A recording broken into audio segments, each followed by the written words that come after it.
नमस्कार, मी बागेश्री पारनेरकर आणि आपण पाहत आहात डिजिटल विवेक। राज्यातील बहुप्रतीक्षित अशा स्थानिक स्वराज्य संस्थांच्या निवडणुकांची तारीख राज्य निवडणूक आयोगाने नुकतीच पत्रकार परिषद घेत जाहीर केली। राज्यातील 246 नगर परिषदा आणि 42 नगर पंचायती अशा एकूण 288 सदस्य पदांसाठी या निवडणुका पार पडणार आहे। या निवडणुकांसाठी 2 डिसेंबरला मतदान होणार आहे, तर 3 डिसेंबरला मतमोजणी होणार आहे। आणि या सगळ्या नगर परिषदा आणि नगर पंचायतीच्या कार्यक्षेत्रामध्ये 4 नोव्हेंबर पासून आचारसंहिता लागू झाली। एकीकडे स्थानिक स्वराज्य संस्थांच्या निवडणुकीचं बिगुल वाजलंय, तर दुसरीकडे मतदार यादीतील गोंधळ, दुबार मतदान यावरून सत्ताधारी आणि विरोधक यांच्यामध्ये आरोप प्रत्यारोपांच्या फैरी झाडल्या जात आहेत।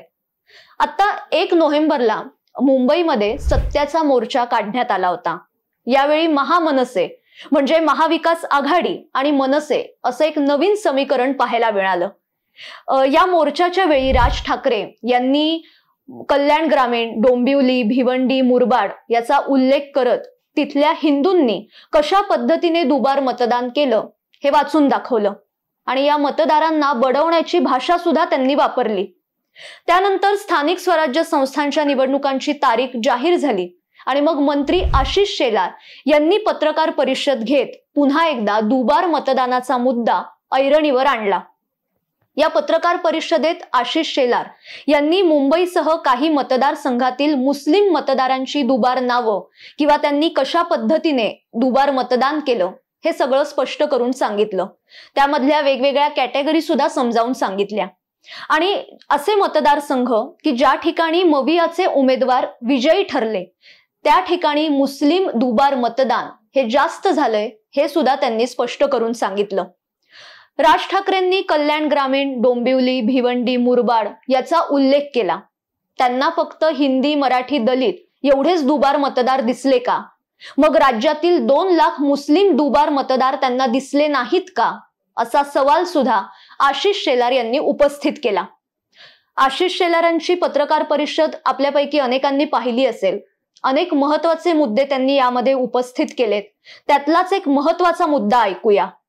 कर्जत, जामखेड, इस्लामपूर, वांद्रे पूर्व, मुंब्रा, कळवा यात दुबार मतदार नाहीत। कल्याण, डोंबिवलीमध्ये दुबार मतदार भोईर, पाटील तुम्हाला आठवतात। मग ही नावं तुम्हाला प्रिय आहेत का? राज ठाकरे आणि उद्धव ठाकरे, काँग्रेसला तर लांगुल चालनाचा रोग लागलाच आहे, पण तुमची बोबडी उद्धवजी, राजजी का वळली आहे? तुम्ही बडवा आणि फटकवा म्हणताय, त्यात भोईर पाटील हिंदू मतदार आणि दलित मतदार आडनावाने बघायचं असेल तर यांच्याबद्दल तुमची भूमिका वेगळी, आणि हा मुस्लिम दुबार मतदार, थेट मुस्लिम दुबार मतदार याच्याबद्दलची तुमची भूमिका काय? आणि म्हणून हिंदू आणि दलित मतदार आला तर त्याला वेगळा न्याय, वेगळी मांडणी, आणि मुस्लिम दुबार मतदार आला तर मूग गिळून ही राज ठाकरे आणि उद्धव ठाकरे यांची भूमिका आहे। आणि म्हणून यांना बेनकाब करण्यासाठी ही पत्रकार परिषद आहे। हे अभियान पूर्ण राज्यभर आम्ही अगोदरी केलंय, आताही करणार, पुढेही करणार, आणि यालाच आम्ही म्हटलंय की वोट जिहाद। रोहित पवार निवडून आले कर्जत जामखेडमध्ये 1243 मतांनी, आणि मुस्लिम दुबार मतदार किती आहेत त्या मतदारसंघामध्ये? 5562। दुसरे ते आमचे ग्रेट नाना पटोले साकोलीतनं निवडून आले 208 मतांनी। त्यांच्याच मतदारसंघामध्ये मुस्लिम दुबार मतदार 477। राजीनामा मागताय उद्धवजी त्यांचा, मतचोरी झाली म्हणताय। बीड मतदारसंघ संदीप क्षीरसागर जिंकलेत 5324 मतांनी, आणि त्यांच्या मतदारसंघामध्ये दुबार मुस्लिम मतदार 14944। मुंब्रा आमचे जितेंद्र आव्हाड, आमचे कसले जितेंद्र आव्हाड, त्यांच्या मतदारसंघामध्ये 30601 दुबार मुस्लिम मतदारसंघ 30,000। माळशिरस उत्तम जानकर आमदार, दुबार मुस्लिम मतदार 4399। दुबारची यादी तुम्हाला केवळ एकाच चष्म्यातून दिसते का? राज ठाकरेजी, उद्धव ठाकरेजी तुमच्या चष्म्याचा रंग आता हिरवाच झालाय। मालाड पश्चिम असलम शेख निवडून आले 6227 मतांनी। 17,007 दुबार मुस्लिम मते. अरे वोट चोरी. खरं तर मला हे नाती संबंधी कधी आणावीशी वाटत नाहीत. भाजपचा उमेदवार होता, कार्यकर्ता आहे, आमचा प्रमुख नेता आहे, माझा भाऊ पण आहे. मी निवडून आणला असतं ना वोट चोरी असती तर. 6,200 पराभव झालाय आणि दुबार मुस्लिम आहेत 17,007. म्हणजे लोकसभेतला देतो, मगाशी तर विधानसभेतला सांगितलंय. लोकसभेच्या निकालावरून धुळ्यामध्ये आमचा पराभव झाला 3,831 मतांनी. मुस्लिम दुबार मतदार 45,797. उद्धवजी कसला विजय तुमचा.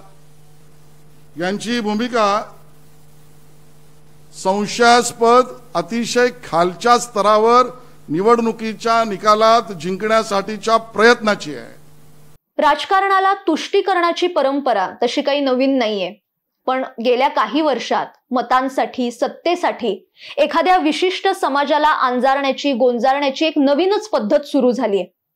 काँग्रेससाठी मुस्लिम ही त्यांची पारंपरिक वोट बँक आहे. त्यामुळे मुस्लिम दुबार मतदारांकडे काँग्रेसवाले पद्धतशीरपणे डोळेझाक करतात आणि काँग्रेस सोबत जे जातात, म्हणजे काँग्रेसच्या हातात हात जे मिळवतात, ते पक्ष सुद्धा हेच करतात.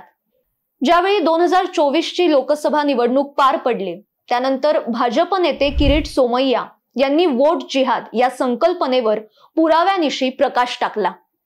महाराष्ट्रातल्या काही भागामध्ये, काही मतदारसंघात फंडिंगद्वारे एखाद्या विशिष्ट समाजाला मतदान करण्यासाठी तयार केलं जात होतं. बिहारमध्ये सुद्धा आता विधानसभा निवडणुकीच्या पूर्वी मतदार पडताळणी मोहिमेत परदेशी नागरिकांची नावं मोठ्या प्रमाणावर सापडली आणि या परदेशी नागरिकांकडे आधार कार्ड होतं, मतदान कार्ड होतं, त्यांचं रेशन कार्ड सुद्धा होतं. निवडणूक आयोगाने जेव्हा घरोघरी जाऊन ही मोहीम घेतली, तेव्हा हा धक्कादायक खुलासा समोर आला आणि याच कारणासाठी बिहारमध्ये ही निवडणूक आयोगाची जी मोहीम होती त्याला विरोधकांनी कडाडून विरोध केला होता. आता स्थानिक स्वराज्य संस्थांच्या निवडणुकीसाठी राज्य निवडणूक आयोगाने पत्रकार परिषद घेतली आणि त्यावेळी राज्य निवडणूक आयुक्त दिनेश वाघमारे यांनी दुबार मतदान होऊ नये यासाठी एक टूल विकसित केल्याचं सांगितलंय. आता ते टूल कशा पद्धतीने काम करणार ते काय म्हणालेत ऐकूया. मतदार यादीच्या बाबतीत जे संभाव्य दुबार नावाबाबत राज्य निवडणूक आयोगाने पूर्ण दक्षता घेतलेली आहे.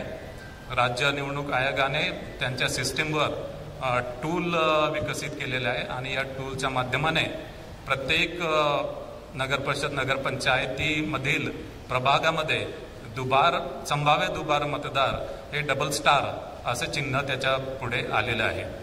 जिथे जिथे अशा प्रकारचे डबल स्टार आलेले आहे तिथे संबंधित अधिकारी संबंधित मतदारांना कॉन्टॅक्ट करून तो कुठल्या प्रभागामध्ये आणि तो कुठल्या मतदान केंद्रामध्ये तो मतदान करेल याची माहिती घेईल. त्यासोबतच त्याचं नाव, त्याचं लिंग, त्याचा फोटोग्राफ आणि त्याचा पत्ता या सर्व बाबी सुद्धा तपासेल. ज्या मतदान केंद्रामध्ये त्यांनी ऑप्शन दिलेला आहे त्या मतदान केंद्रामध्ये त्याला मतदानाची सोय असेल आणि इतर मतदान केंद्रामध्ये त्याला मतदान करता येणार नाही.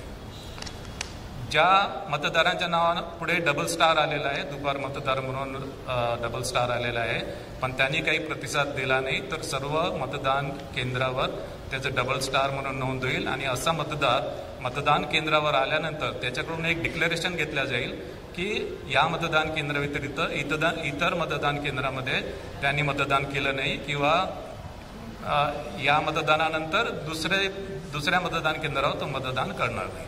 म्हणजे एकाच मतदान केंद्रावर त्याला मतदान करता येईल. ऑफकोर्स त्याच्या ज्या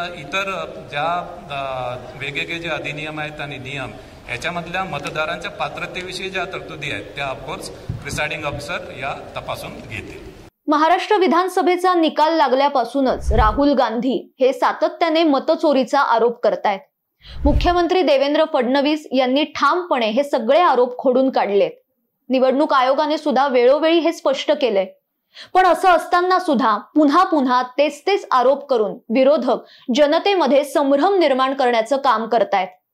आणि हीच परिस्थिती राहिली म्हणजे प्रत्येक वेळी निवडणूक आली की असे आरोप करायचे, जनतेमध्ये संभ्रम निर्माण करायचा. अशाने हळूहळू मतदारांचा निवडणूक प्रक्रियेवरचा विश्वासच उडेल.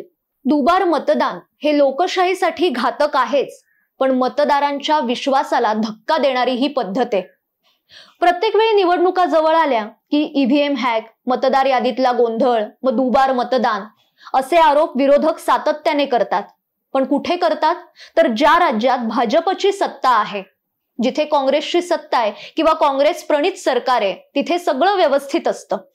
सत्तेच्या लालसेपोटी दुबार मतदानाच्या मुद्द्यावरून जनतेत संभ्रम निर्माण करण्याची किंवा बुद्धिभेद करण्याची विरोधकांची जी कपट नीती आहे ती देशासाठी आणि इथल्या लोकशाहीसाठी घातकच आहे. असो, आजच्या भागात इथेच थांबते. पण स्थानिक स्वराज्य संस्थांच्या निवडणुकांचं बिगुल वाजलंय, त्यामुळे मतदार राजा जागा हो असं म्हणण्याची पुन्हा एकदा वेळ आलीय. आता आपल्या मतदारांचीच ही जबाबदारी आहे की आपण डोळसपणे डोळे उघडे ठेवून मतदान करायचं. आजच्या भागात इथेच थांबते. पण अशाच महत्त्वाच्या विषयांसह आपल्याला सातत्याने भेटायचंय. त्यासाठी साप्ताहिक विवेकच्या YouTube चॅनलला आजच सबस्क्राईब करा. धन्यवाद.